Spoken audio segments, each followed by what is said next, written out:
Hello and welcome, everybody. Welcome to the Marshall Reddick Financing for Real Estate in 2018 webinar. First, we're just going to do a little roll call. If you're on, please just, write a little message, say that you're here. We're going to wait for some people to get on.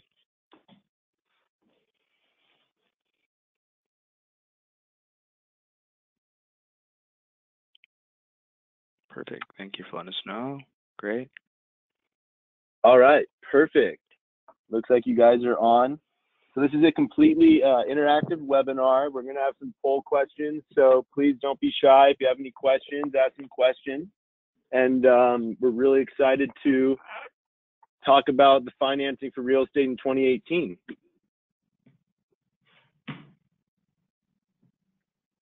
All right, so who is Marshall Reddick Real Estate? First of all, we are a real estate broker. We specialize in out-of-state investment properties, and we also have a local brokerage team all throughout California. We have offices in Los Angeles, the Bay Area, Orange County, and just recently opened up an office in San Antonio, Texas. We're also a private money lender. We have short-term and long-term lending programs for various types of lenders and borrowers, maybe people that can't get a conventional loan, or borrowers looking for a fix and flip or new construction loan. We have a lot of creative ways with our private lending program. We also have a property management program as well. We manage over 150 properties in LA and Orange County currently. And then we just opened an office in San Antonio in August and well exceeded our goal of managing over 100 properties there as well. So we're definitely a one-stop shop, everything for residential real estate. And that is Marshall Reddick in a nutshell. All right, so this is me. My real name is Arthur James Bialis, but I go by AJ. I was born in Laguna Beach. I'm an Orange County local. I'm a licensed real estate agent and a realtor. I graduated from Concordia University. I did previously work in commercial real estate for about 3 years. The company I worked for was in Newport Beach, did all sorts of tenant representation, landlord representation, leasing, acquisitions, investment properties, value adds, all of that stuff. I love to surf. I play water polo. I also coach it. I like to hike, go to the beach and the mountains. As you can see from the redness on my face in the photo, I do like being outside. So that is me, and it's a pleasure to virtually meet all of you.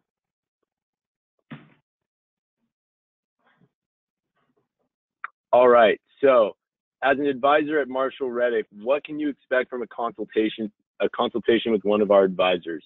First of all, we're going to go over why you came to us at Marshall Reddick. What are your real estate goals, right? We're going to go over your goals and what you're looking to do. Are you looking to retire soon? Are you looking to start a portfolio to hand to your children? Are you looking for some cash flow or appreciation? All right. Then we're going to look at how do we go about doing this. We're going to evaluate your options. We're going to discuss, those goals and point you in the right direction. Right. Then we're going to look at your time frame. Do you want to achieve this in a year from now? Do you want to achieve this right now? Do you want to achieve this in 10 years, right? Every goal needs to have a time frame for that goal to be achieved. Then we're going to go over your criteria based off of all that time frame. And that way we can really identify which market we want to focus on. Let's say you want appreciation or you want cash flow. We can definitely point you in the markets that we see more of those in. Okay, that also just brings us to where, obviously identifying markets. Once we have those markets identified, we can, look at them on our website. We can send them over to you. We can talk to you for as long as you like, break down all the details on it, so on and so forth. And then once we find those good properties, we want to introduce you to all the key players, right? And that's where we really bring in Reed Hazard and AmeriFirst Financial who's our preferred lender. We've been working with them for about a decade now, and they are a national mortgage lender. They specialize in purchase and refinance options. They are licensed in all the states that Marshall Reddick works in, all of our markets. They have over 48 branches. And I'm actually going to pass this on now to Reed and let Reed take it from here. And Reed's going to start talking about financing for 2018. Thank you so much, AJ. And so great to be here tonight with all of you. This has become a very fun event. We do it every year, and we've done it more on an annualized basis through webinar for 2016, 17, and now 2018. For any of you that haven't spent time on the Marshall Reddick website, it's really a fascinating website. There's just so many tools on the website. And if you go on the Learn tab, you can access at any time the prior webinars that we have recorded. And then this webinar will actually be added on there this evening. So it'll be there any time for you guys to go back and take notes on. Okay, a little about myself.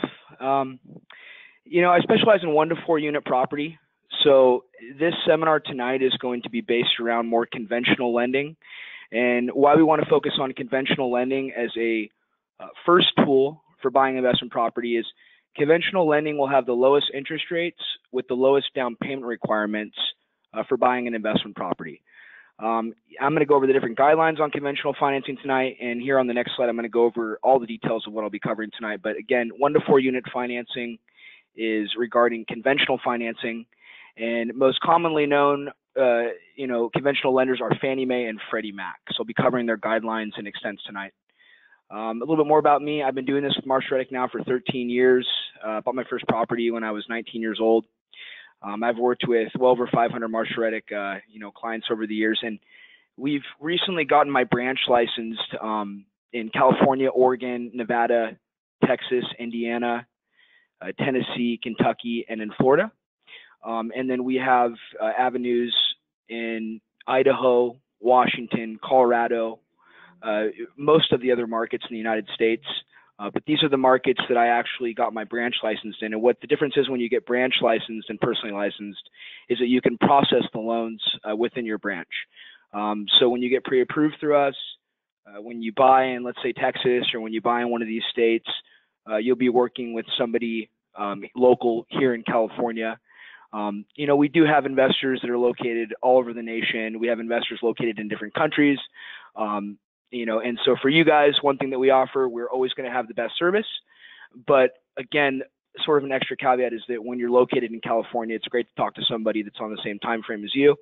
And again, if you're going to be buying property in any of these states, we will be able to process the loan through our branch. So it's just going to make it a lot more streamlined. And what that means is everybody that's working on your loan is located in the same branch with complete control of the file. So it should be a great process for you. Tonight, what I'm going to be covering is the benefits of getting pre-approved, and then what that process looks like. I'm going to go over conventional financing, the current down payment requirements, the credit score requirements, and the debt-to-income ratio requirements. I'll also be going over debt-to-income ratio and just explaining how we actually qualify you for these loans so that you have a general understanding of why we're asking you for the documentation that we're asking you for. We'll be going over the loan limits for conventional financing in 2018. So what that means is just how high of a loan amount that you can get using Fannie Mae loans. And that's for, again, 1 to 4 units. And again, you know, why are we covering conventional financing? Just lowest interest rates, lowest down payment requirements for buying investment property. And that's going to equate to the best cash flow when you're looking at your projections. And then we're going to be going over market update. So this will be a lot of fun. Just a lot of things happening in the market right now with interest rates. And I'm going to be going over kind of what to expect over the next 12 months and specifically how tax reform has affected rates here in the short term. And then lastly, we'll be going over what to look for in selecting the right lender. So you guys have some tips on that.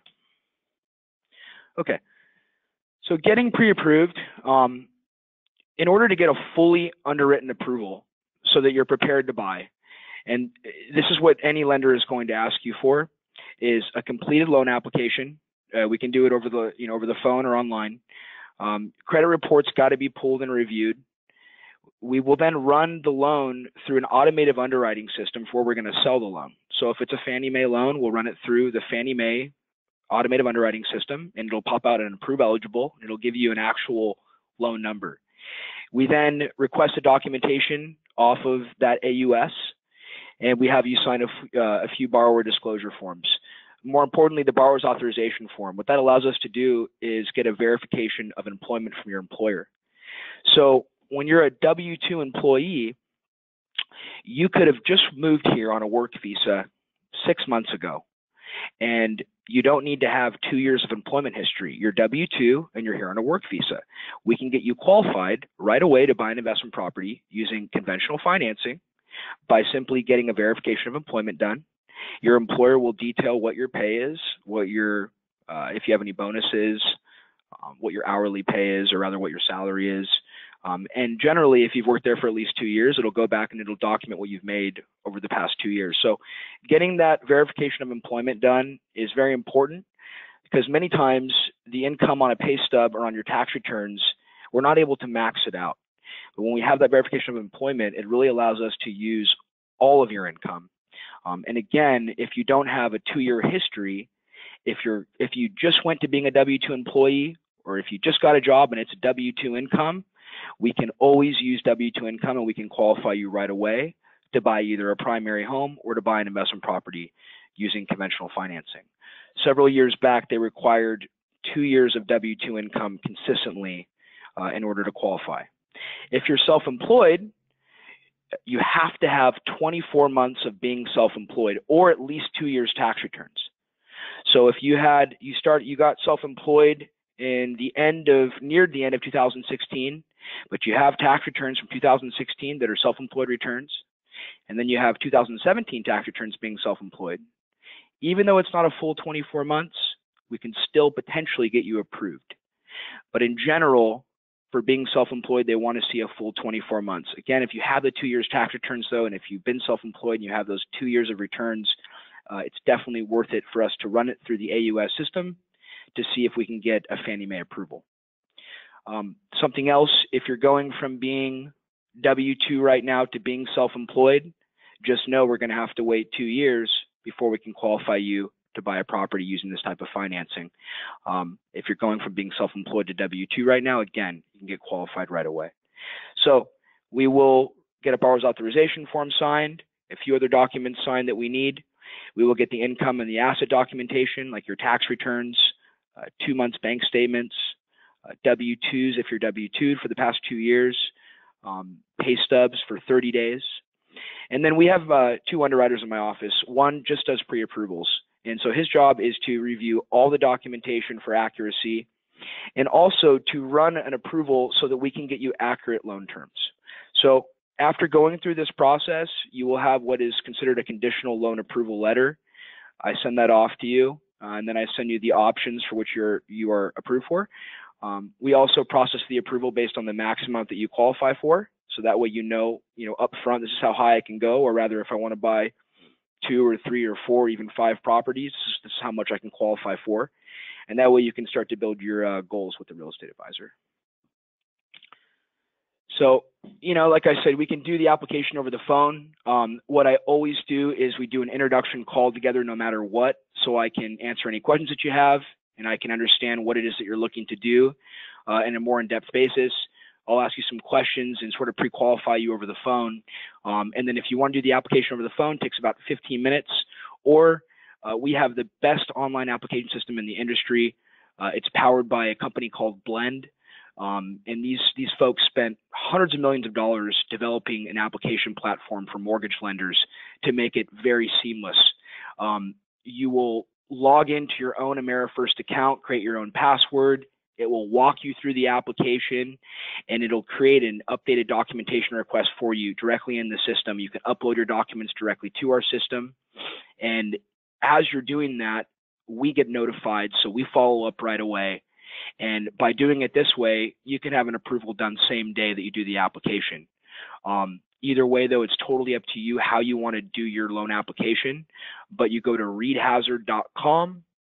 Again, that's reedhazard.com, reedhazard.com. Click on apply now, and that would prompt you to do your application. Now, the reasons why it's very important to get approved, you guys, I want to go over the first reason, and it's this little slide right here. So when you go online and when you shop with different lenders, many of them will send you these options. They'll send you 3 separate options on this nice little sheet, and it looks pretty, and it's got all these estimates for closing costs. But what you don't realize is that it'll say in fine print somewhere on there, the example, monthly payment, closing costs, funds to close are all based on the following sample information. Your actual rate, payment, and closing costs could be higher. Get an official loan estimate before choosing a loan. Okay, a loan estimate, everybody, or rather most people that have bought property in the past remember the good faith estimate. Well, near the end of 2015, the government created a program called TRID. It's the TILA RESPA Integrated Disclosure Act. So you guys can all Google TRID, T-R-I-D, and they changed the name of the good faith estimate to the loan estimate. And what the loan estimate is it is an estimate of all the fees of the transaction. And a lender, before you have the title fees and the escrow fees from the company that's going to be used on the transaction, they have to estimate those third-party costs. So they don't really have any control of those fees. What they have control over, though, on the loan estimate is the lender charges, rather origination fees, discount fees, and they have control over the interest rate. So a loan estimate is what will actually give you the terms based on your credit, your income, your assets, okay? And so just know that how you get a loan estimate is after you execute your purchase contract, you then, when you have a property address, a lender can get you a loan estimate. So we always get the loan estimate out right away to you guys after you have a purchase contract. That way you know exactly what the terms are going to be on your loan. And when we get you pre-approved, we send you an itemized fee worksheet. And it's a lot like a loan estimate. It breaks down all the third-party fees that you can expect. If you're buying in Tennessee, or if you're buying in Indiana or Florida or Texas, these different states, the title fees, the escrow fees, those third-party costs can differ depending on the state. For example, Texas is an attorney state, so the title fees tend to be a little bit higher in that state. So what we do is, when we get you pre-approved, we'll send you the options. I'll send you a loan estimate based on the state that you're looking in. And then that way you have a good general idea of what the total cash to close is going to look like at the beginning of the process. Okay. So again, very, very important, you guys. I have people send me quotes every single day, multiple different quotes. And this is something that throws people off. And I try to tell people many times that, hey, go back and get a loan estimate, and they don't do it. And they go with a lowball quote, and they come back a month later and they tell me that they got a higher deal, and this is the reason why right here. And it's usually in fine print directly on the quote that you're being received. So getting pre-approved is important because it's going to allow you to get accurate interest rates based on your specific criteria. It's going to allow you to understand the loan process and your true buying power, right? Many buyers have an incorrect expectation of what they can qualify for. So very, very important to know that if you're going to be building a game plan to buy. Also, if you're going to be looking to do a 1031 exchange, maybe you're going to sell some rental properties and you're going to exchange that money into other rental properties and defer taxes. We will do a pre-approval for you to make sure that you're qualified and help set that up and get all the numbers for you ahead of time so that you can plan your goals accordingly. It'll also allow you to be a serious offer to a seller. If you're trying to buy a property and you're not going to buy with all cash, you need to be pre-approved. Now, what is the difference between getting pre-qualified and getting pre-approved? If you're not going to buy for 6 months from now, okay, the credit is only good for 120 days. So what we will ask you to do is complete your own credit report, send us a copy of it. That way we know what your scores are looking like. We'll have you send us the documentation for the income and for the assets, and we will pre-qualify you based on how those numbers look, and then send you the details for review. Because we don't want to run the credit until we're within a closer time frame to actually buy.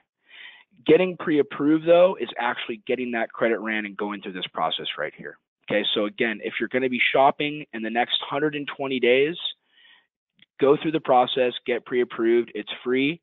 and it's going to provide insurance on the transaction. And again, you're not going to have surprises if you get pre-approved through the right lender, because they're going to disclose everything to you up front when you go through this process. So again, many lenders, they're just taking the application and running credit and sending off a pre-qual letter. Some of the commonly asked questions that I've been getting are, how long is it good for? 120 days.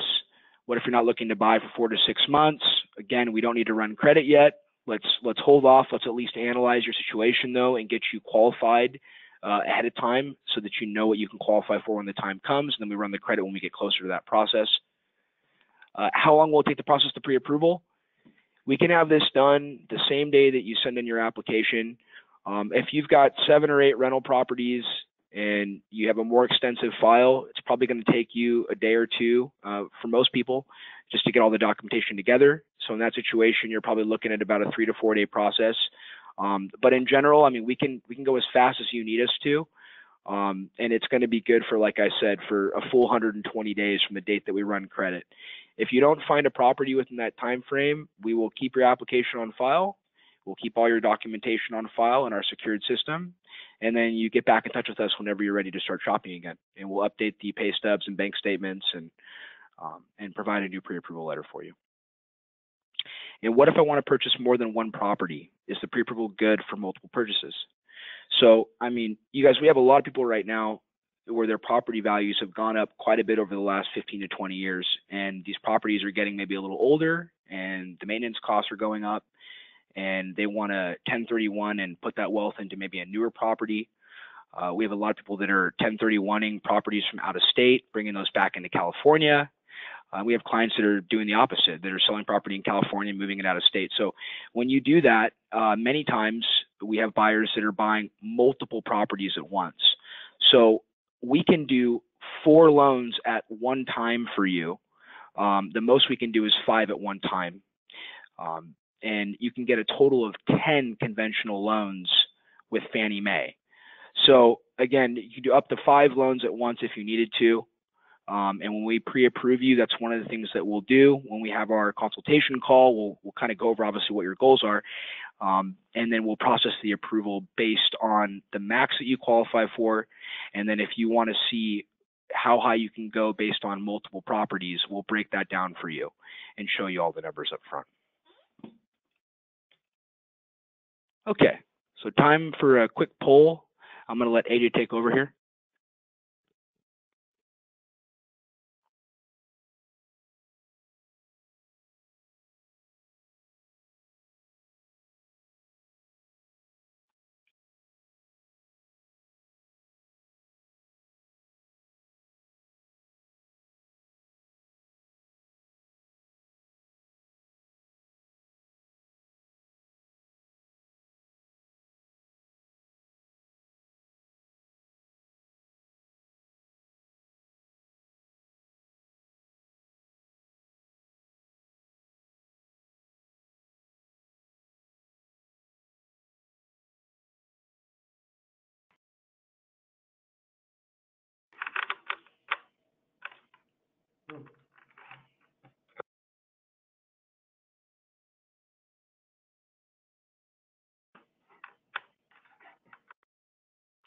Okay, we're going to move on now to the next slide.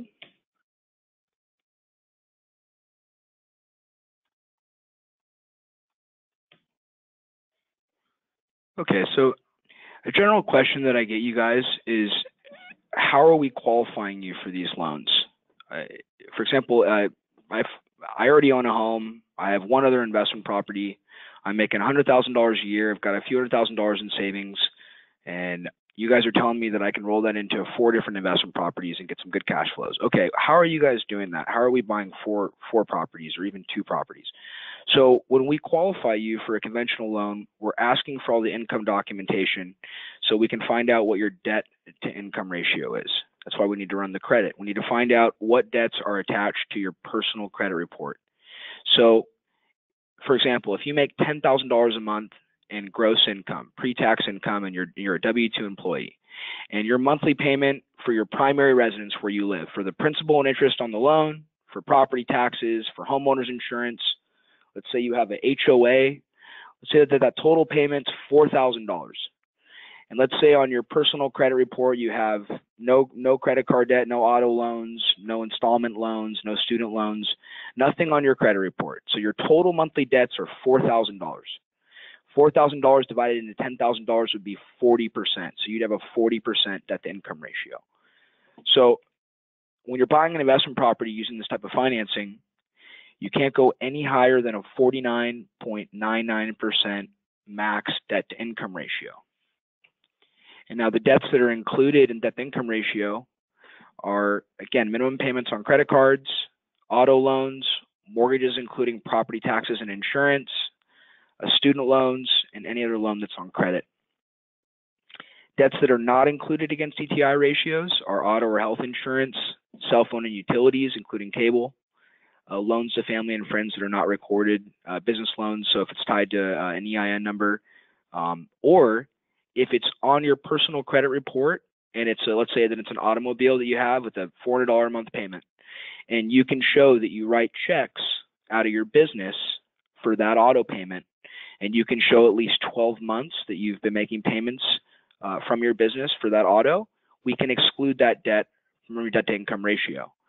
So even if it's on your personal credit and we can show that your business pays for it, we can omit that debt from debt to income ratio. So again, guys, here's the debt to income ratio requirements based on credit score. As you guys can see, the higher the credit, the more risk that you can take, or rather the more risk that Fannie Mae will allow. So we always go off with the middle credit score. Whenever you run your credit, we run it through, TransUnion, Equifax, and Experian. And mortgage lenders are required to go off of the middle credit score. And for example, when you buy a car, they run usually one score. So a little bit harder for that reason, right, to get a mortgage loan. They're checking with all three places to make sure that you're a creditworthy borrower. And interest rates are going to be highly affected by your credit score, especially on investment property financing. So the best credit score for an investment property loan is going to be above about a 760 mid score. Okay, anything above 740, 760, you're going to have really the best pricing. Anything above a 700 is still going to be great pricing. 720 to 740 is the next tier, and then, like I said, 760 and above is going to put you in the top tier. When you start dropping down into the 600 range, and certainly when you're below 680, the rates just go up dramatically. So again, conventional loans, the better the credit, the better the interest rate. Something else, when we run your credit, on each credit report, there's going to be a credit analyzer available, and it'll show potential score improvement, TransUnion 35 points, Equifax 10 points, Experian 25 points. If there's no potential score improvement because of the credit, because maybe there's collections or for whatever reason, it will show that also. Many times when the credit's even in the low 700s, we'll look and there's no derogatory items. You haven't even had any lates on anything, or if you had a late, it was from years and years ago. And the reason why your scores are not above 740 is because you're using maybe 50% of your available credit card debt, or rather 50% of your available credit limit. Maybe you have an Amex card that's got a $6,000 balance and your limit's only $7,000 on the card. You may not even have any, you may have 3 other cards that may have no balance on them, but just that one card, because you're writing a very high debt to credit limit, it's going to really hurt your credit score. So that's what do we do there? We run a credit analyzer. We will be able to tell you specifically, pay down this card by this amount, pay down this card by this amount, whatever it is that we need you to do. And then we will request a screenshot after you've paid down the debt or done the action. You'll send that over to us, and then we submit that through Cisco. Cisco submits it to all 3 credit bureaus, and they do what's called a rapid rescore, and they rescore your credit immediately within about 3 days. And then that'll allow us to have new credit scores. So we actually do this all the time, even throughout the process. Not everybody gets pre-approved first. Sometimes people come to us and they already have a purchase contract. Well, in that situation, though it's not the best thing to do, again, some people, if you've got a $500,000, year W-2 income, and you've got a bunch of money in the bank, and you just know that you're just a great buyer because you have virtually no debt, and sometimes you'll go out and you'll contract ahead of time. when we get that purchase contract, again, when we see this, we can have the credit repaired throughout the process, and it's free. So we don't charge for this. And it's not that we're doing credit repair here. We're doing credit rescoring to get the credit scores higher throughout the process. We're not taking off collections and judgments and tax liens and all those things. Surely, if we need to take those off to get your scores up, we will tell you what to do, like get a deletion letter, right? Not a letter stating that it's been paid in full, but deleted from your credit. We then take that letter and submit it through Cisco and submit it to all the bureaus, and we can have that taken off for you, and that'll improve your credit. But we're not repairing your credit here, right? We're analyzing it, finding out ways to improve the scores. Okay, quick little fun screenshot. Who's this guy?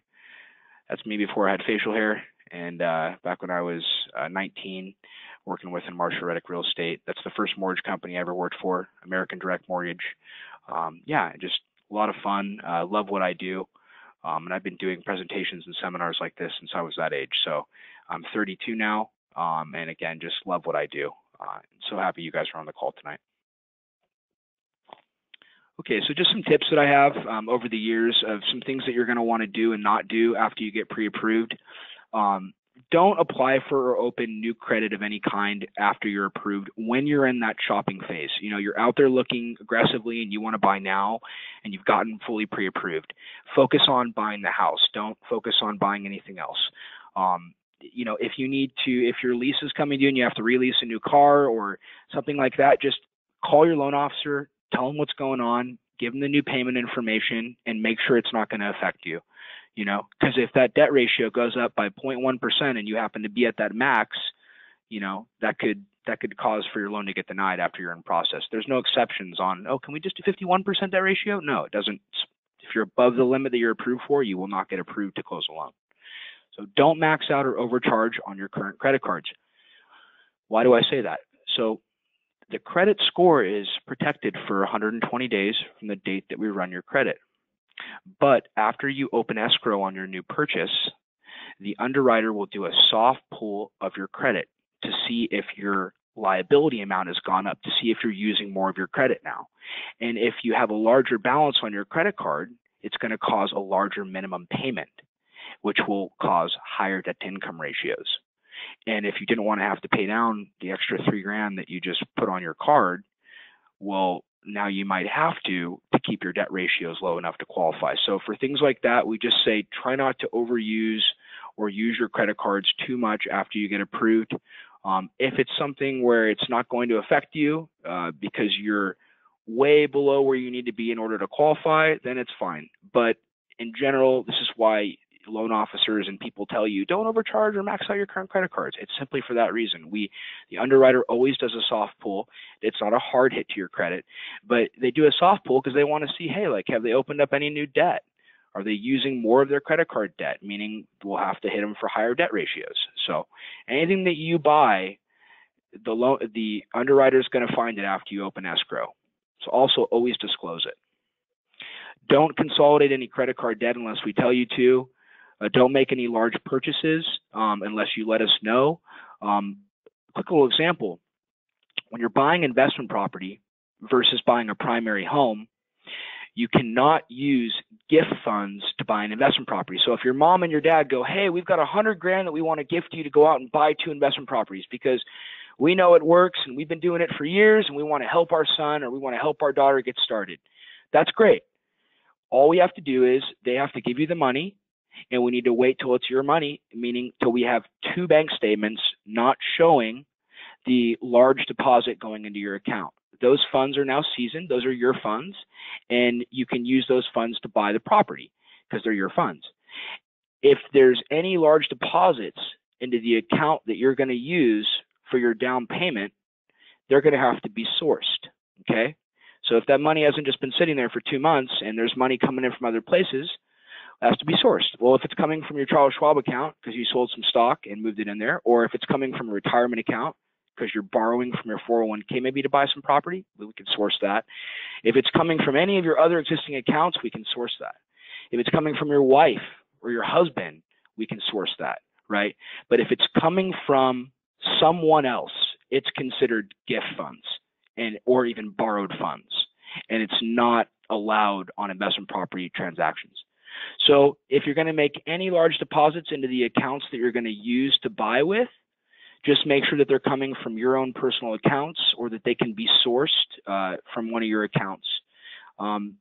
Or if you don't need those funds to buy with, meaning if we've already qualified you that you have enough for down payment and closing fees, and you have enough to meet the 6 months reserve requirement, meaning, so you have to invest in investment property loans, you have to have 6 months of PITI and reserve, meaning principal, interest, taxes, and insurance. You need to have 6 months of payment in reserve for the property that you're buying and any other properties that you own. And that means not that you don't have to pay that money or anything. It's just money that you have in a bank account, right, on top of your down payment and your closing costs. Okay, so if any of the funds that are coming into your account after you get approved, if we don't need them to be able to meet the guidelines of having the 6 months PITI and having the down payment and closing costs, then that's fine. Even if they came from somebody else, we don't have to source those deposits anymore. They used to make you source every deposit. We don't have to do that anymore. We just omit those from the transaction. Okay? All right, now things to do after you get pre-approved. Maintain employment at your current job. Now, there are a few caveats to this. If you're W-2, and we have a lot of people up in the Bay Area specifically that are programmers that are constantly going, well, I wouldn't say constantly, but I'd say sometimes, once or even twice within a year, we've seen people go from company to company, mainly because they're just being offered significantly more, and it just makes sense. There's a very, very high demand up in those markets, and we just see that people sometimes will take a job because the salary increase is just dramatic, and it's sometimes so dramatic that they go, hey, like, I know that we're getting ready to buy this property right now, but like, I just got offered an additional $100,000 a year in income. Like, can I take this job? And if it's W-2 to W-2, not a problem. All we do is we get a copy of the employment contract for the new job, and we do a verification of employment, the VOE like I was talking about, and then we can use that new income at the new job after we have 30 days of pay stubs. So that's how we do that. So don't do it while you're in the process. Maintain employment at your current job unless you absolutely have to. And definitely don't go from being a W-2 employee to 1099 after you get pre-approved, or you're going to have to wait the full 2 years. Do keep all existing credit card accounts open. So don't close any of your existing accounts. It could have an impact on your credit. Do pay off collection judgments or tax liens are reported within 1 year. I want to point something out that just changed for 2018. I'm looking at the Fannie Mae selling guide right now, which is lenders like myself that sell our loans to Fannie Mae. I'm looking at some of the new updates.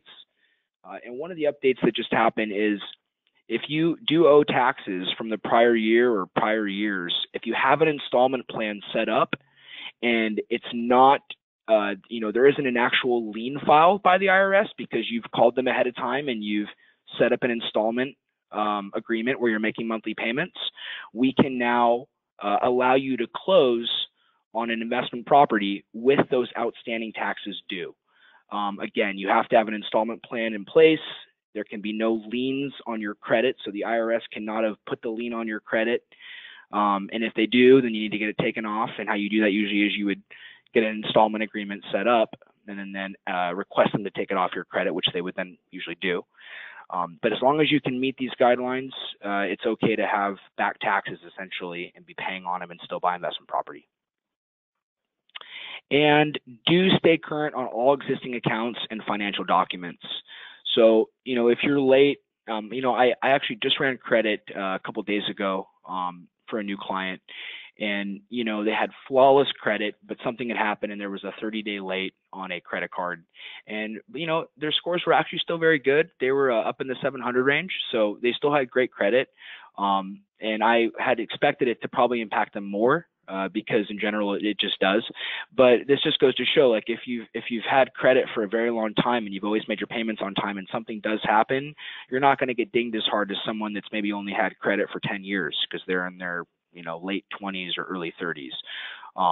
If that's the case, you're a little younger and you're late on a credit card, it'll usually drop your points by about 100, which, as you see on this last chart right here, it can really affect the rate pricing. So, okay, and then something else as well is make sure if you have any mortgages to always make those payments on time, because you cannot have more than one 30-day mortgage late within a 12-month period, or you cannot get a conventional loan. If you have a more than 30-day late, so if you have a 60-day mortgage late within a 12-month period, you cannot get a conventional loan. You have to wait 24 months. Also, just some updated guidelines on short sales and foreclosures. If you have a short sale in the past, you have to wait for 4 years before you can get a conventional loan. And if you have a foreclosure from the past, you have to wait a full 7 years before you can get a conventional mortgage. So those guidelines have not changed. They were the same last year as well.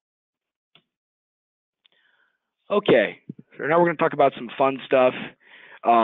People are always asking me, what's going to happen with the real estate market? I mean, it seems like it's getting kind of high. Okay, you guys, this is bulletproof information right here that I think is pretty bullish for real estate. So the Fannie Mae loan limits, okay, meaning how high can you go and loan amount and still get a conventional mortgage, okay? So in 2016, the max Fannie Mae loan amount, okay, was $417,000 for the entire nation. So if you want to buy in Texas, buy an investment property and put 20% down, right, the highest loan amount you could get would be $417,000. And they had not done anything with that loan amount since 2006. So for 10 years, it was the exact same. Then in 2017, they increased it to $424,100. Okay. Now, 2018, the next year, right? We're going to talk about why here in just a minute. They increased it again. And not only do they increase it 6.8%. This is massive. Okay. And California doesn't do much, right? But out of state, you guys got to understand here, the medium home price is in like the $265,000 range outside of California. So this means Fannie Mae money is available now in any market in the U.S. to $453,100. So in a lot of these markets where it's a lot more affordable, Fannie Mae financing is here to stay. Even in places like Colorado, I mean, this really gets you to a pretty high purchase price. So I thought this was just awesome when I saw that they raised it by this amount. I think that it really puts a pretty strong hedge out there for financing and for liquidity in the market, even as rates start to go up. Now, what they did here in California for this, which is pretty cool, is they raised it on the, you have conforming loan amount, which is $453,100, and then you have what's called a jumbo conforming loan amount. And so what that is that in certain high cost areas in the United States, Fannie Mae will lend on a higher loan amount, right? Because it's more of a high cost market. So for example, in Orange County where I live, it was previously capped at about $636,650. They now, or $3,150. They now raised that to $679,650. And you can do that with only 5% down buying a primary home. So AJ does, real estate here in Orange County. He helps primary borrowers. He helps investment property borrowers. So if you're a buyer and you're looking to buy a condo or a single family home, anything up in the, even low $700,000 range, you can buy now with 5% down and still get a conventional mortgage loan. So when this was lowered by 6.8%, it was a very big gap. And by them raising this amount, it's just, like I said, it's really going to help by keeping the liquidity there for people to continue getting the lowest rates out there. Okay, now something else that I also want to point out, you guys, is you can do a 1 unit, 2 unit, 3, or a 4 unit. So if you're buying a multi-unit in Los Angeles, for example, and you have 25% to put down as a down payment, you can do a 4-unit property on $1.7 million sales price and put 25% down and be dealing with a Fannie Mae loan, So 2-unit property at an $870,000 loan amount, that's going to get you a little bit over $1 million sales price. And these properties are out there, and people are using this type of financing to buy. Now, I want to go back a little bit here and talk about that to income ratio again. So one of the most common questions that I get is, Reed, my debt to income ratio is already getting pretty high. How are you going to qualify me to go and buy, multiple properties? Because I have a lot of money for the down payment, and the cash flow is going to be good.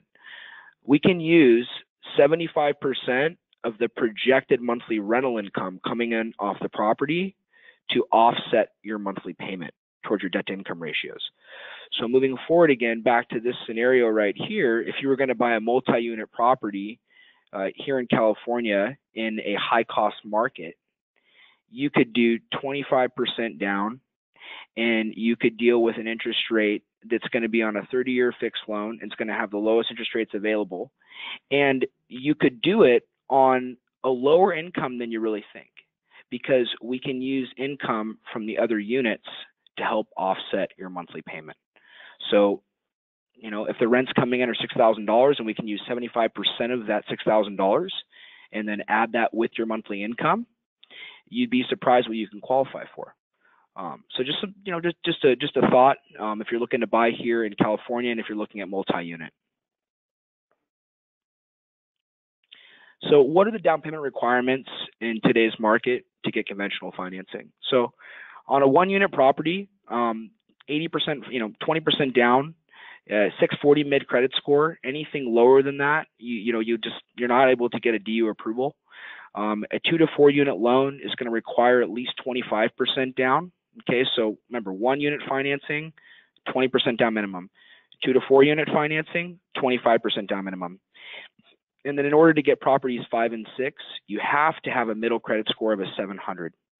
So as you start to acquire more properties, Fannie Mae wants to see that you have a little higher net worth, a little bit better credit, and so on. Borrowers that are buying 7 to 10 finance properties. Now I want to point this out also. You used to not be able to pull cash out of any of your investment properties once you had 4 finance properties. Well, that's not true anymore. You can now pull cash out of any of your rental properties up to 10 finance properties. And that means 10 conventional loans. So if you have an SBA loan or you have a couple private loans or anything like that, that's not going to count. You can have 10 conventional loans within the guidelines of what I'm talking about, debt ratio guidelines and everything. So when you're buying your 7th or your 10th, or if you want to refinance, you have 7 or 8 properties right now currently, and you want to pull cash out of 1 or 2 of the properties, there's no longer a restriction on pulling cash out. You can pull cash out anytime. When you're buying your 7th through 10th finance property, though, what you need to know is that you'll have to put an extra 5% down. So 1 unit will require 25% down. And then a 2 to 4 unit is going to require 30% down, okay? And you must have a middle credit score of a 720 to get the 7th through 10th finance property. Some other things, you must have 6 months of PITI and reserve for each property. I already kind of covered that.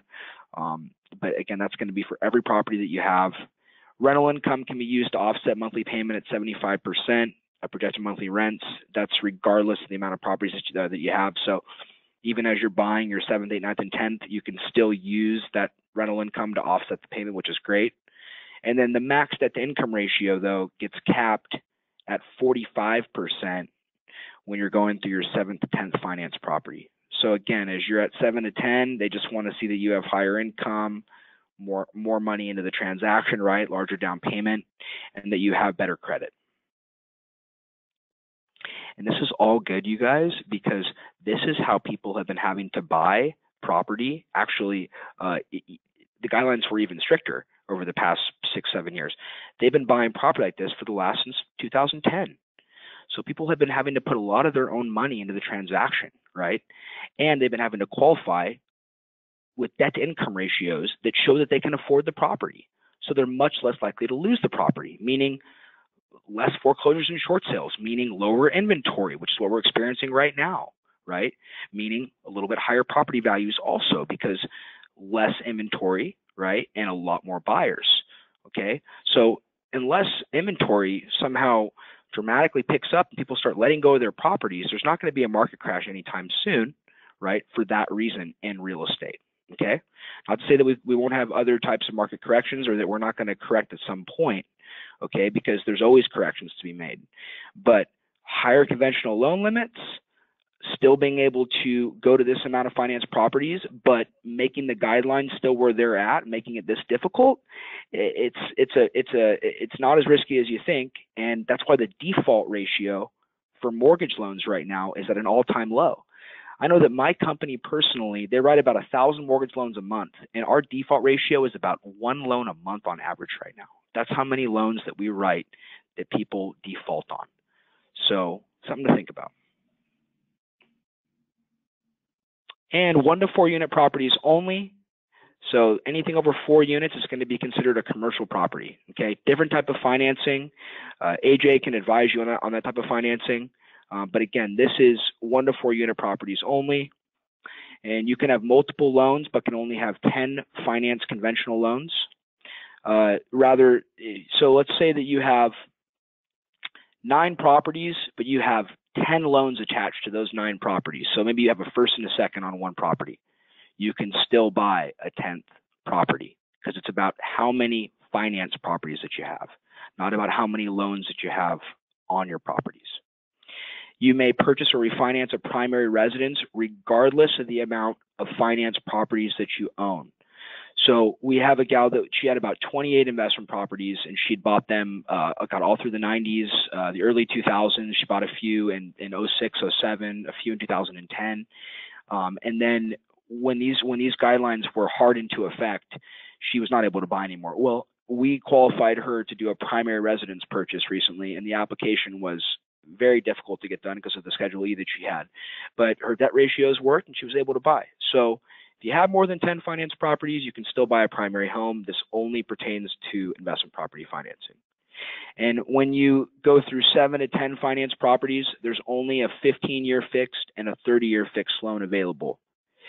1 through 6 finance properties, you can do a 10-year Fannie Mae fixed loan, 10-year amortized, so it's amortized over 10 years, meaning that you're paying it off over 10 years. You can do a 15-year fixed, 15-year amortized. You can do a 20-year fixed, 20-year amortized, a 25-year fixed, 25-year amortized, or a 30-year fixed, 30-year amortized. And why we, advise our clients to do 30-year fixed, really, you guys, is because on the days when maybe you're taking a vacation or you're putting a kid in school, and you just want to keep more money in your pocket and have more cash flow in your pocket, it's better to have the 30-year fix because you're going to have that lower payment. And if you want to put more money towards the principal to pay it off in a faster time frame, I can get you an amortization chart and show you how much extra that you'll have to pay. And you write a separate check and you write pay towards principal each month. Or most of us have online banking now. You can just go online banking and you can do an extra principal payment each month or apply $400 more a month towards principal. But again, it will just give you so much more flexibility from a cash flow standpoint using that 30-year fixed loan versus trying to do a loan that's amortized over a much shorter period. Another strategy, though, I mean, if you want to put maybe 50% down and you want to do 3 properties with 15-year fixed loans, so they're paid off in 15 years, that's a great strategy, So there's all different ways to look at this. But for the standard investor that's looking to buy and hold their real estate and keep their properties until they're paid off or for at least 15 to 20 years and then roll that into different properties, the 30-year fixed mortgage loan is always going to be the best because of the cash flow. And again, I just covered the 75% rule for the rental income. But how do we factor, let's say that you're buying an investment property and it's not currently leased. So, through Marshall Reddick, many of the properties already have tenants, some of them don't, right? So it just depends on the property. And I would say actually many of the properties are not pre-leased, but sometimes they are. So if the property is not currently pre-leased, how do we get the rental amount that we're able to use? So when we order the appraisal, we order a separate document called the 442.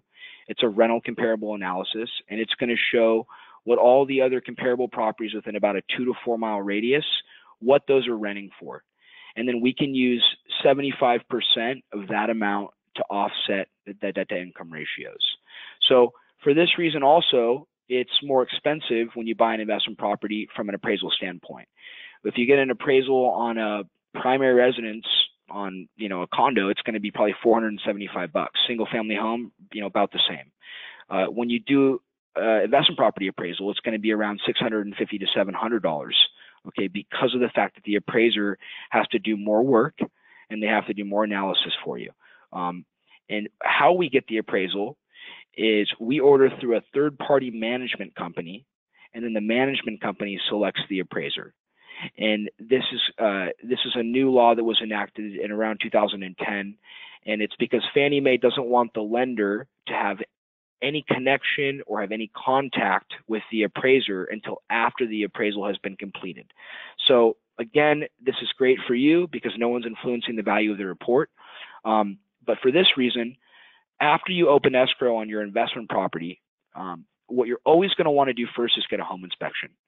And one of the things that we do at Marshall Reddick that's great is when you're working with your real estate advisor and with your realtor, right, who's our rep within that market, the first thing that they're going to help you do after you get your home inspection done is they're going to help you analyze it.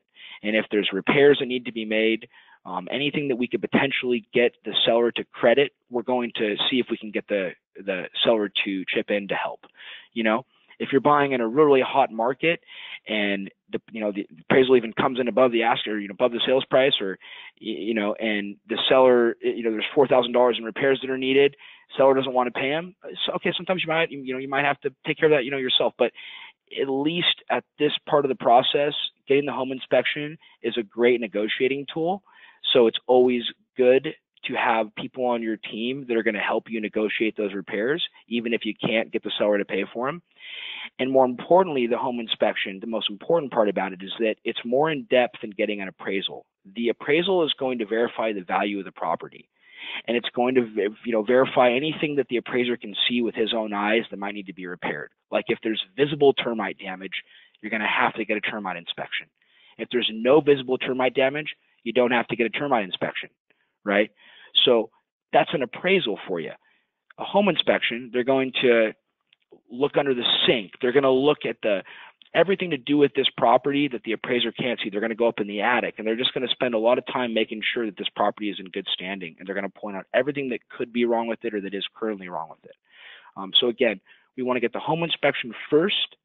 Once we verify that the home inspection is good to go and that you guys are ready to move forward, then we'll send out the appraiser.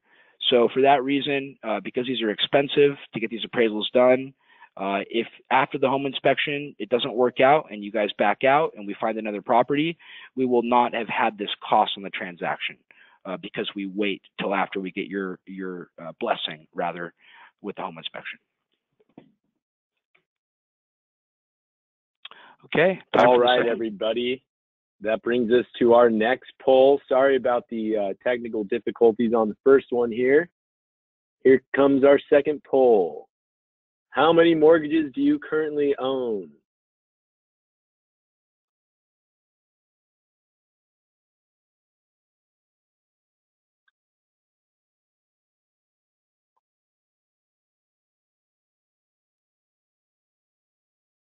All right, just a couple more seconds here.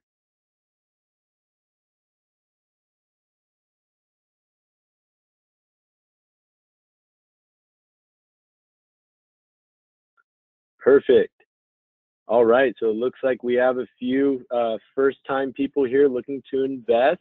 We also have some veterans here as well, a couple people with 3 to 4 properties. Thank you, everybody, for your participation.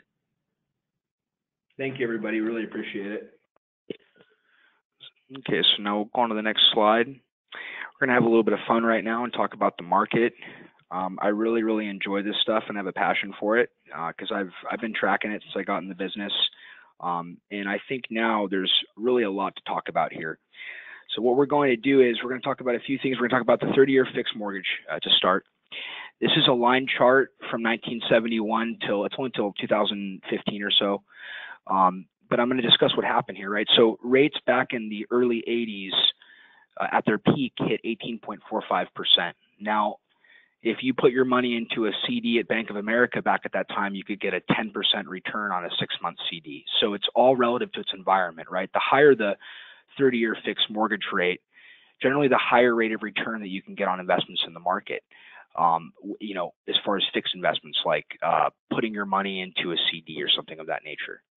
Now, what you can see here since the early 80s is we've been in a downtrend for rates, and they never found a bottom. In fact, they didn't find a bottom until the end of 2015. The 10-year Treasury note found a bottom at around 1.66%. That note now today is trading at 2.85%. And we're going to come over here now to the Fannie Mae 3.5% mortgage bond. I'm going to teach you how to read this here in just a second. But I'm going to point out how the 30-year mortgage rate also hit its lowest point back near the end of 2016, and we've been sort of worsening from that point. So again, we were sort of moving into a position where interest rates got to all-time lows around 2013, and then they sort of bounced around. And the reason why was the Fed back at that time, they wanted to see inflation. Inflation was very, very low. We were coming out of a recession, and the growth rate in the United States was hovering at around 1%. Unemployment was also at around 7%, and it was slowly starting to decline. So the Fed said that at first what they wanted to see was they wanted to see a 2% year-over-year inflation growth, and they wanted to see unemployment at around 5.5%. Well, what happened under the Obama administration was we ended up getting to around 5% in unemployment, and inflation started to kind of rise a little bit, but was trading at around 1.2 to 1.3% year over year. Okay, and that's where it was at under Obama. Now, let's fast forward a little bit. Let's look at the Fannie Mae 3.5% bond. Now, what is this? This is the most closely traded mortgage bond to the loans that I'm talking about today. Now, what is a mortgage bond? Let's say it's a bundle of, let's say, $5 million of $150,000 loan amounts with 720 FICOs and all these different criteria, right? But it's a Fannie Mae loan, 30-year fix. It's a bundle of these loans, and these loans are bought and sold on the back-end market. And when you buy this security, it pays 3.5%.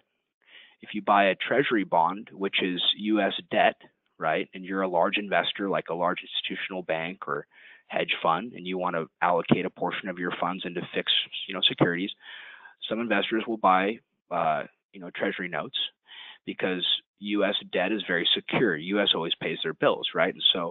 And it'll pay today 2.85%. Well, this bond, if you bought it, right, it's an asset-backed security. It's backed by real estate, right? If you bought this bond, it's paying you 3.5%, okay?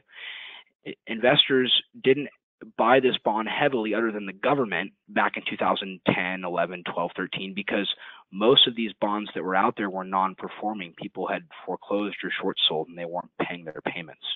But because of full documentation financing over the past 6 years, all those foreclosures and short sales are pretty much gone.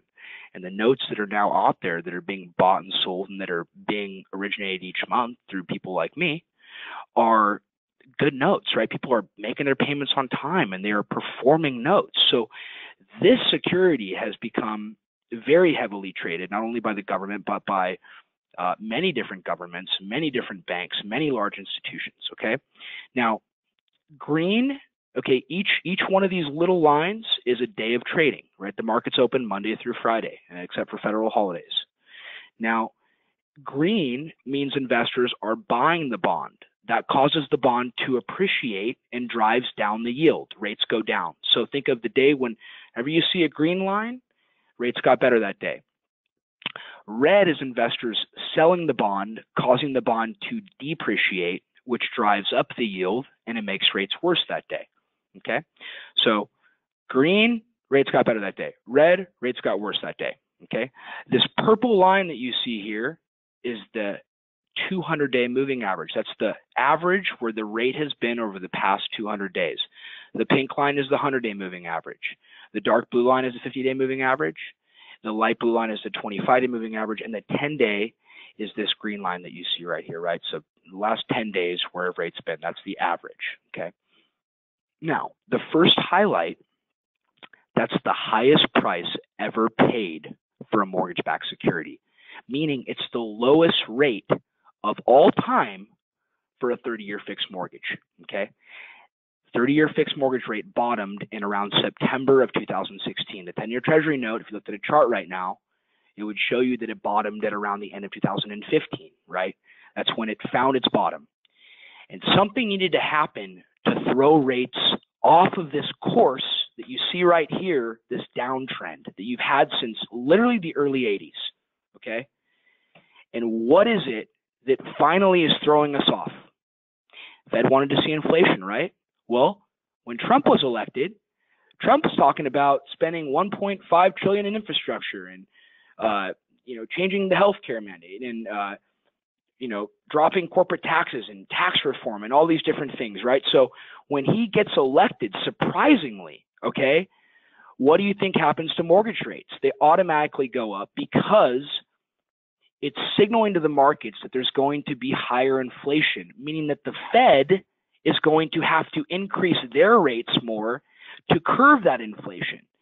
So the Fed has the federal fund rate. That's the overnight rate at which banks and institutions have money lent to them from the Federal Reserve. Well, they had only increased that interest rate under the Obama administration 2 times in over a decade, okay? Then Trump was elected. And the second highlight is the day that he was elected. As you can see, the largest 3-day bond sell-off of all time. That there was so much money leaving the market that I can't even tell you. And what happened is interest rates worsened to the worst point that they've been at in about 3 years. And then they kind of traded up. And the reason why was they can only really go up so much so fast when there's not a whole lot of data yet, So immediately the inflation projections went up, but there really wasn't a whole lot of data yet to keep rates on that sort of high. So they bounced off the bottom, moved around there for a few months. But what happened is right around, a month and a half after he was elected, Fed officials spoke about how, well, under his administration, we're probably going to see significantly higher inflation. So they put 4 rate hikes on the year for 2017. Okay. That caused us, up until around going in the beginning of February to get to the worst point. Then we traded off that. But overall, the trend line got worse going into the March rate hike. Then in March, there had been nothing really had happened yet with healthcare reform. There was just a lot of ups and downs in the in Washington, and nothing was really seeming to come of anything yet. And the economic data that was coming in was showing that inflation really hadn't hit that much yet, and that maybe they were going a little bit too fast. So as a result, the Fed they did raise rates. They raised it by a 0.25%, but they took 2 of the 4 projections for raising rates in 2017 off the table. Okay. What did that do? That shot rates up back over all of our moving averages, almost at the 200-day moving average, but not quite. Then we kind of traded down a little bit. Then we had a potential French Brexit, which, if any of you remember, the EU wanted to leave the European Union back in 2016, and that's actually what elevated rates to get to that highest point, rather to the lowest that they ever got. I say highest because the highest price ever paid. That's what drove us to the best rates. Well, whenever there's volatility out there, whenever there's fear in the market or something that could potentially cause problems, money goes into this security. And remember, as money goes into it, causes it to appreciate and drives down rates, right? Drives down the yield. So the French Brexit took us up above our 200-day moving average. Then we traded down a bit. Then right around in July is when healthcare was completely unraveling. It looked like, hey, they're not going to get this through. And why did it matter if they could not get healthcare reform through? And I say they because of, I say they means the Republicans. Why it mattered is because if they can't get that through, can they get tax reform through? And for that reason, mortgage rates got to the highest, or rather they got to the lowest levels. They were at the most elevated levels and the lowest rates of 2017 in September. Then right after September, it started to look like tax reform was starting to make some way.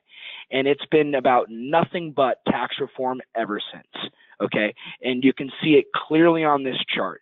Right after it was passed here towards the end of 2018, we had a slight sell-off, right?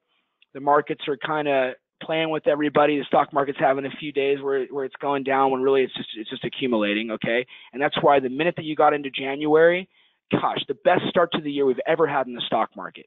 Okay, and all that money leaving stocks was going to, or rather, all that money leaving bonds was going directly into stocks. okay?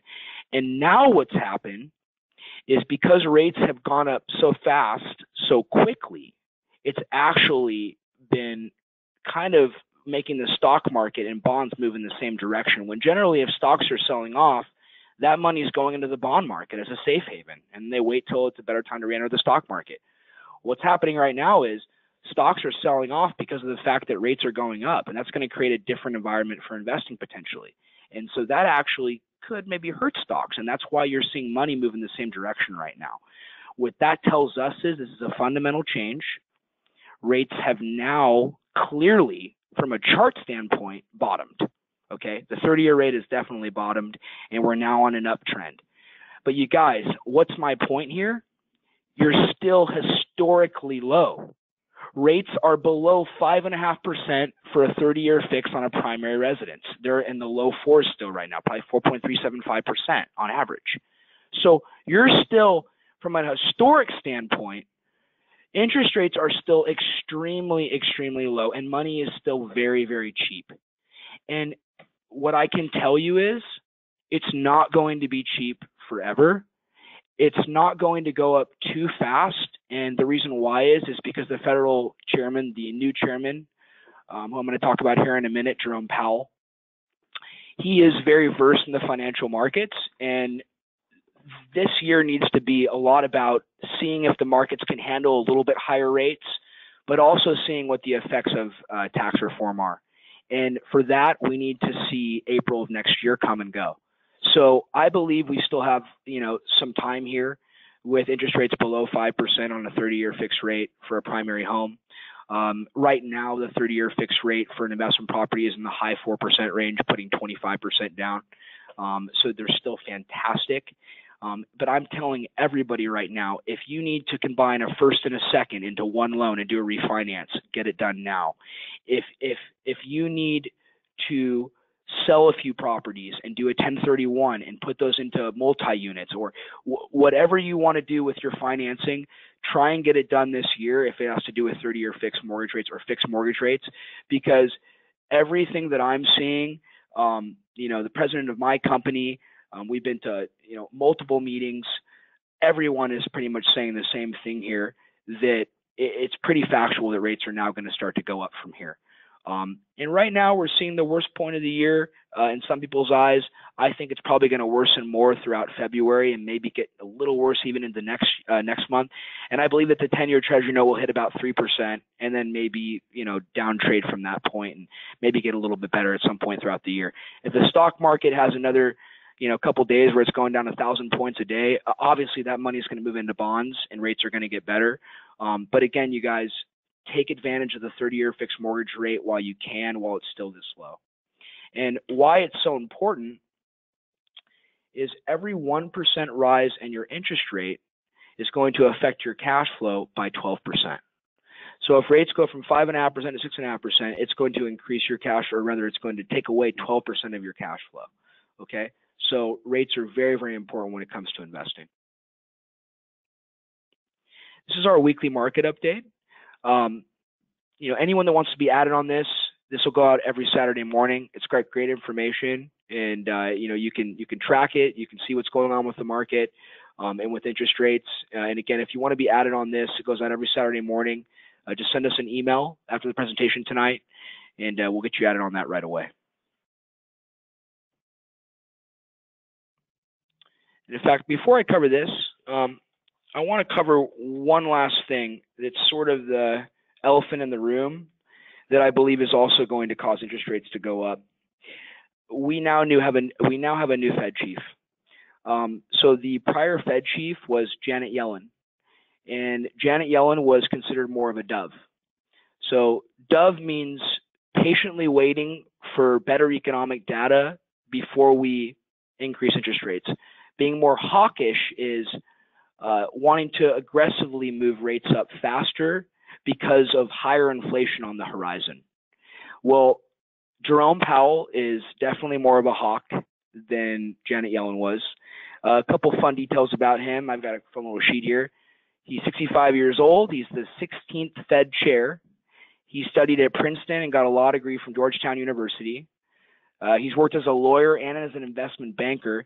One thing I found that was pretty interesting about him is most federal chairmen or chairwomen, they have a background in economics. His background is not in economics, okay? It's in investment banking, okay? He has more of a market-based background. In fact, his biggest background is in venture capital, okay? And he's our new Fed chief, okay?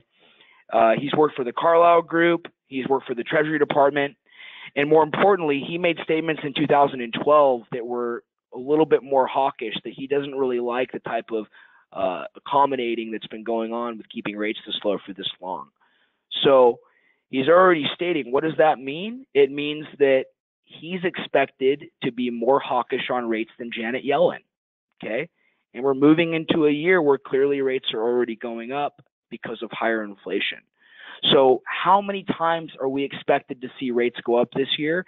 At this point, he's already stated that potentially 3 times this year he's going to increase interest rates. And he's going to only be serving for 4 years at this point. Then he'll have to be reelected. Something else that I found that was pretty interesting is that Janet Yellen, she's the first Fed chief since 1970 to serve for less than 2 terms. Okay? So you got to think about that. Within a 1-year period, Donald Trump gets elected. He gets corporate tax rates dropped by 15%, right? Clearly creates a market where there can finally be higher inflation to bring interest rates up. And as a direct result, because they see higher inflation coming, they get rid of the dove and they put a hawk in place. You guys, it's clear. Rates are definitely going to start going up from here, and this is the proof in the pudding. And just really quick, this is what I look at every single day, the different things that affect interest rates. So Fed speeches and policy action, that the weight on mortgage-backed securities is a 5, right? So in every day, depending on what's going on with Fed speeches and policy action, it's going to affect rates. Foreign central bank movements. The EU, Mario Draghi, they just decided to stop continuing to do quantitative easing. That's where they buy their own bonds every single month, right, to create a market for low rates. They're still going to reinvest the interest that they make on those bonds back into bonds. That's what we've been doing, right, which we just started tapering back on that by $1 billion a month back in October of last year. They're going to start doing that too, but probably not for another 12 months. You see, the foreign markets are behind us by 12 to 18 months. But they're following suit. They're doing the exact same thing that we did back when we stopped that quantitative easing that we did. Remember, we did QE1, QE2, and QE3. You guys can Google those. I don't have enough time this evening to go over that. But Google QE1, QE2, and QE3. The EU just stopped doing it, and they're going to still invest those, the interest that they make on those bonds back into bonds. So they're still going to, they don't want rates to go up too fast, but they're following suit to what the United States is doing. And so are many other countries. U.S. economic data, it still has a pretty heavy weight on mortgage rates, but not quite as big of a heavy weight as things like Fed speeches and foreign central bank action. And then geopolitical, data, like if there's anything going on overseas that's negative, like if someone that we know about over there talks about firing a nuclear bomb over the United States and it looks like it could potentially happen, it's going to create a lot of fear. And you'll see a lot of money move into bonds, and that'll make rates better that day. So everything that happens across the pond definitely has a weight on mortgage rates.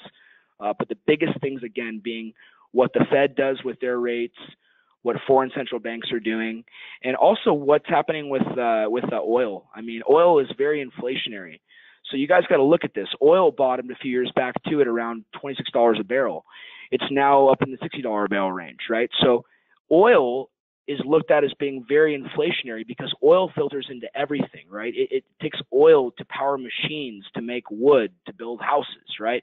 Oil goes into cars. So oil goes into making everything. So if the price of oil is going up, it's a good sign that inflation is happening, okay? And so what happens with oil is very much a heavy weight on mortgage rates. Okay, now I'm going to move on. My last section, some important tips in selecting the right lender. You got to use local appraisers. What that basically means is in some of these markets, you may have to pay above the list price. I know the Bay Area, For properties under $1 million, it's almost consistent that every offer that I write, we're coming in above the asking price. If the property does not appraise, you have to come in with the difference. We can only lend on the appraised value. So we always like to use local appraisers so that we're getting somebody out there that knows what they're doing. So one of our guidelines with our appraisal management company is that they have to use appraisers that can prove that they've done properties within a 3-mile radius of that property within the last 3 months.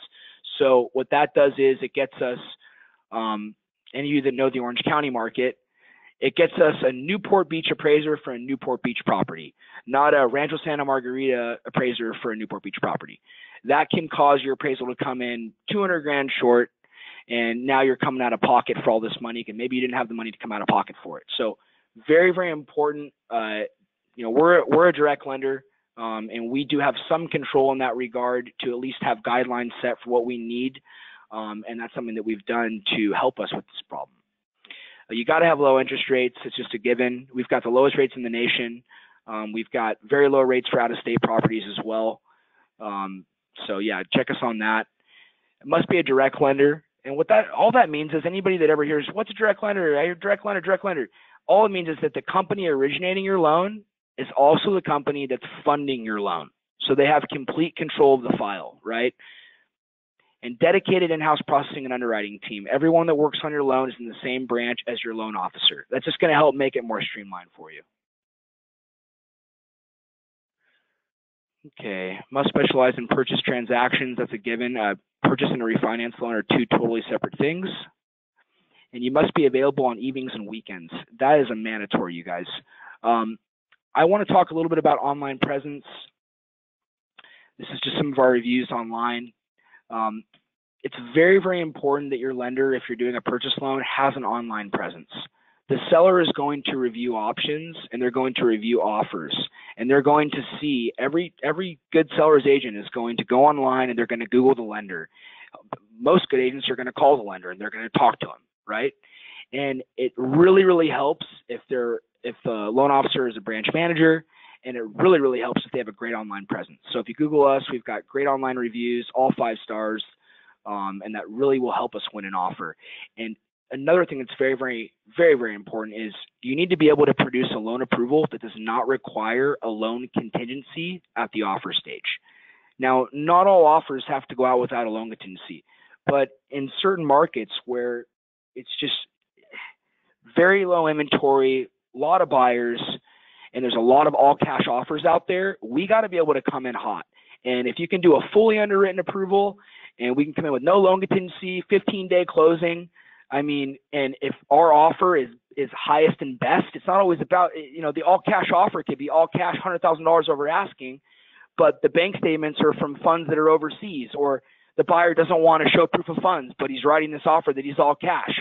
Well, then you have our offer, maybe a little bit lower in offer price, but hey, close in 15 days or close in 21 days, fully underwritten approval, no loan contingency. I follow up with the phone call the minute after the offer goes out and call the listing side and tell them that you're fully approved and they can call me anytime with any questions. That's highest and best, and it can help us win an offer in an all cash situation. So definitely just a huge benefit if your lender can do that. And an incentive that we offer towards complimentary appraisal, it's $650 off. If your loan amount is below $100,000, this is capped at $450. We make 1% of the loan amount as a loan officer commission, and we drive a portion of that back to you guys as a courtesy. And when the loan amount goes down below $100,000, the margin on the loan just goes down dramatically. And so the most that we can give is $450.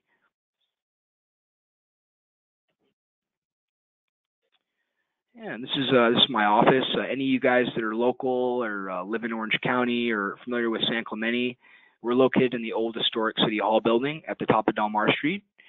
We've been here for about 5 years, and we've got a lease here for another 6 years. So we'll be here for a nice long time. If you want to meet in person to do your application and do your pre-approval, I love meeting in person. I'm huge on face-to-face. We've got a great Mexican restaurant across the street. You can come down, meet with me. We'll go out to eat. Or if you like, we can just sit at the computer and do the application together in person. So whatever's best for you. And again, our home office is in San Clemente, but we have branches located all over California and all over the nation. And this is my team. Very, very proud of my team. You got Travis Stock right here. He assists me as a loan officer with my Marshall Reddick clientele. You've also got Brian Kane, who's my production manager that works with my clients on documentation. He also works with some of our clients on purchases. Brian's fantastic. He's been in the business for over a decade.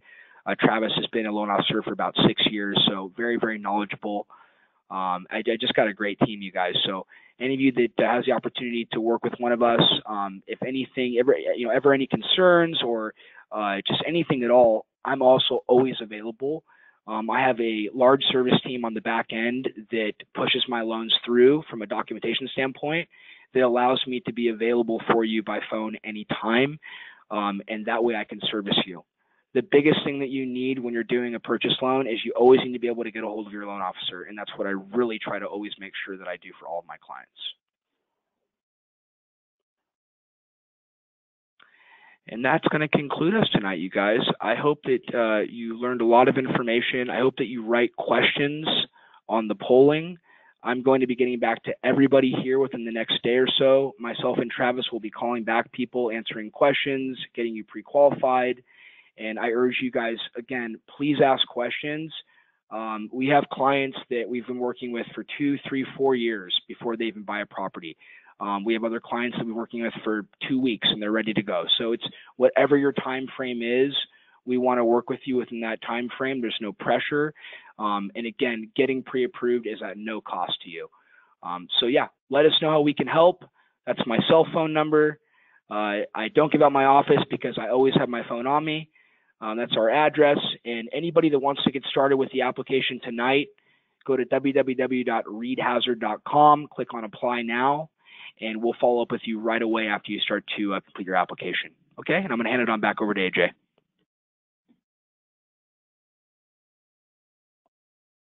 All right, awesome. Thank you, Reed, very much. We're going to go into our private lending portion here. Just really quick, Marshall Reddick does have a large private lending fund and private lending pool for long-term and short-term loan programs. This here is our long-term money buy and hold loan programs. As you can see, we have a 5-year balloon, 30-year loan. These are your rates and percentages. Feel free to take a screenshot of this. Patrick Prunty actually runs our private lending division here. And if you have any questions about that or want to get into that, just let an advisor know and we can get you in contact with all the right people. But, it's a great program. They have ways for you to make, up to 8 to 12% on short-term, long-term loans, 6 to 8, sometimes 10% as well. So if you have any questions. Now, your main question may be is, where do we begin as an investor, right? How do I invest out of state? And that is with me, the advisor, right? And that brings us to our next slide, which I know we went over before. All right, why? So you'll say, all right,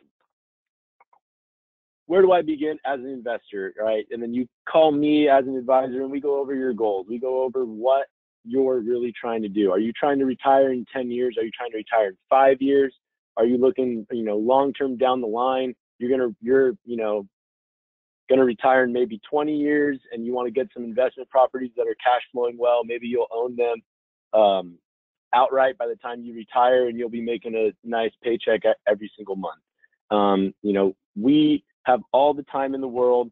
I'm available weekends. I'm available evenings. I know some of you might say, hey, AJ, I work, 8 to 6 every single day. How am I going to have time to discuss all this? Well, we're available 24/7. So please, utilize our free consultations, utilize our education. You can even go on our website, www.marshallreddick.com. We have a bunch of investment properties, filters.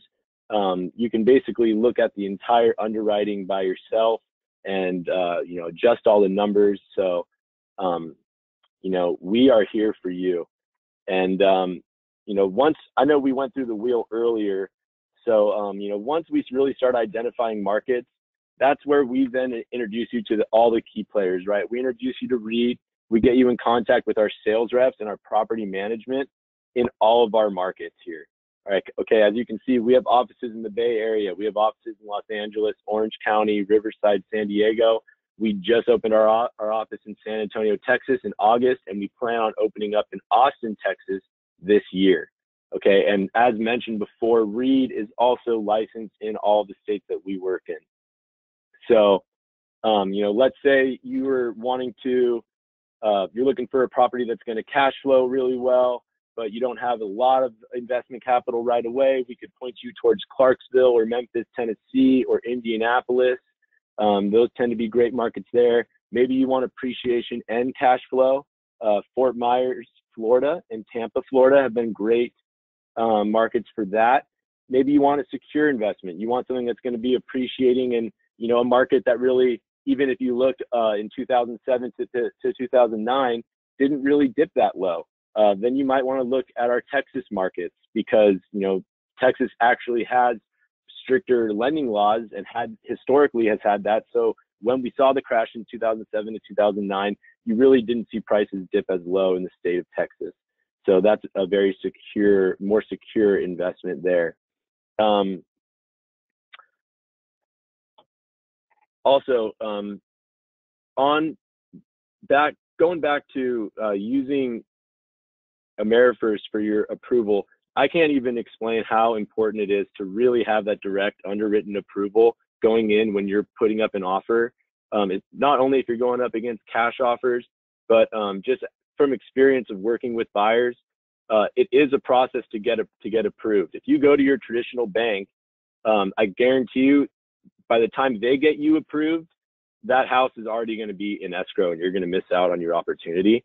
And so it's really the software that AmeriFirst has, doing it, you can do it on your smartphone. You can go into the office, you can do it over the phone. It's very simple. And, they work very fast and very efficiently. And, they don't have to send your approval to some underwriter in another state. They have their own production manager in the back that is just, working hard for you every single day. So I would hate to see someone miss out on an opportunity because they're not using a lender that's working at the right pace.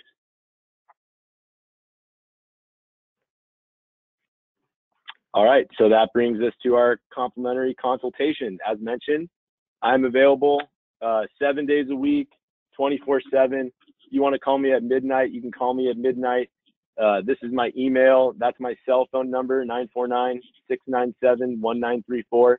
We're also located here just in Newport Beach in MacArthur Plaza, 4299 MacArthur Boulevard, right next to Classic Q's. We have got a lot of amenities. If you want to come by for lunch, for a free consultation live, go over the website, meet our CEO, meet our VP of marketing, just really get to know everybody here. Feel free, just let me know. I would love to meet you guys in person and discuss your real estate goals and how we can help you out. So I hope everyone really enjoyed everything Reed had to say, all the information. Please, if you have any questions, feel free to reach out to us, and we will be available even after the call here, after the webinar here, for any questions. So absolutely, you guys.